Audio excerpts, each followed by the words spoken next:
Oklahoma City's win sets up a meeting with Golden State in the West Finals. This series features the last 3 MVPs, 6 of the last 7 scoring champs, and 5 All-Stars from this season. Steph talked about the matchup. Last 3 years against them, it's been pretty entertaining games. Most of the time going down to the wire. So you can only imagine what it'll be like in the playoffs. Every possession is going to be key. Defensively, we got to stay focused, just try to make them take tough shots, even though they're probably going to make some tough ones. Rebound the ball and don't turn it over. That's our recipe against them. We're absolutely going to have to play better defense. I think we're just going to have to play better overall, and I feel like we will. Obviously, we missed Steph for the first 3 games of that series, and then we were incorporating him back in. And, so we should be whole, assuming we get Andrew back. But different challenge. This is a much bigger team. Rebounding will be key. Got to get the loose balls and keep them at bay on the glass.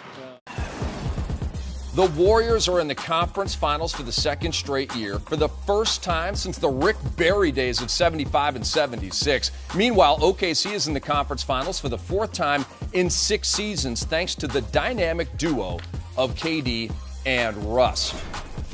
Rick Kamla, Dennis Scott, Grant Hill eagerly awaiting the West Finals Monday on TNT. You call this series must-see TV.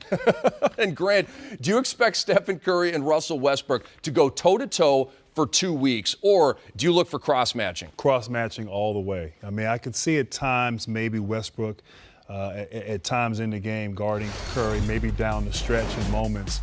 But no, I think there'll be cross matches. I think it'll be a track meet.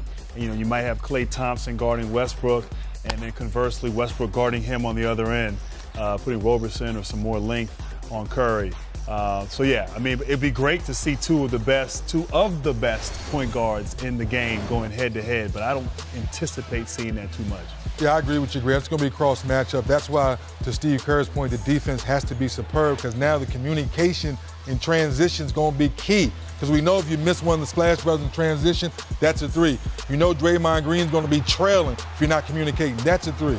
And now Robinson made a few 3s the other night. You're saying to yourself, can he start making 3s for OKC? Because he's going to be the open guy. Steve Kerr's going to say he's going to have to beat us in the half-court set. But cross-matching is going to be the key of the series. What role will size play in this series? I think it's going to be big, because the way Kanter and the way Adams have played lately, I think now Steve Kerr has to figure out, is Bogut going to be healthy? Do I put in Varejao more? Now, how do I match up with that size? Some people say maybe small ball. You move Durant to the 4. I don't know, Grant. I think size is going to be the bigger thing. Well, you know what? I mean, look, the bottom line, the best lineup for Golden State is when they go small. We saw that last year in the playoffs and obviously all this year. But you know what? Bogut, Festus Ezeli, they're going to have to be big, play big. And I don't know if you play them at the same time out there, but I think they're going to have a presence. Hopefully he'll be healthy, and you know, he's dealing with a quad injury there. But yeah, it's going to be size. I mean, they have done a masterful job this year. Adams, Kanter, Ibaka, just dominating interior, defensively, offensively, active bodies. When you have high energy bigs that understand who they are and play within themselves, it's a pretty dangerous matchup. You guys were small forwards back in your day. Kevin Durant obviously plays that position, averaged 36 in 3 meetings with GSW in the regular season, all Warrior wins. How do you anticipate the Warriors trying to defend the great Durant? Well, I think they're going to put a lot of pressure on Harrison Barnes to try to play him straight up. The key for KD is, will you try to get to your sweet spot below the free throw line? If you settle for a lot of jump shots, 3-point shots, now you're going to play into GSW's defense. So I look for Billy D to try to get KD moved around a little bit. Very similar in this series. You've seen a couple of these highlights right here, catching the ball in that mid-post and attacking right away. Because we know in transition, you know you're going to shoot your amount of 3s, but I think you have to start down low to really attack Harrison Barnes. And this highlight clip right here, I think, says it all. Like you're saying, you have to mix and match. You can't settle.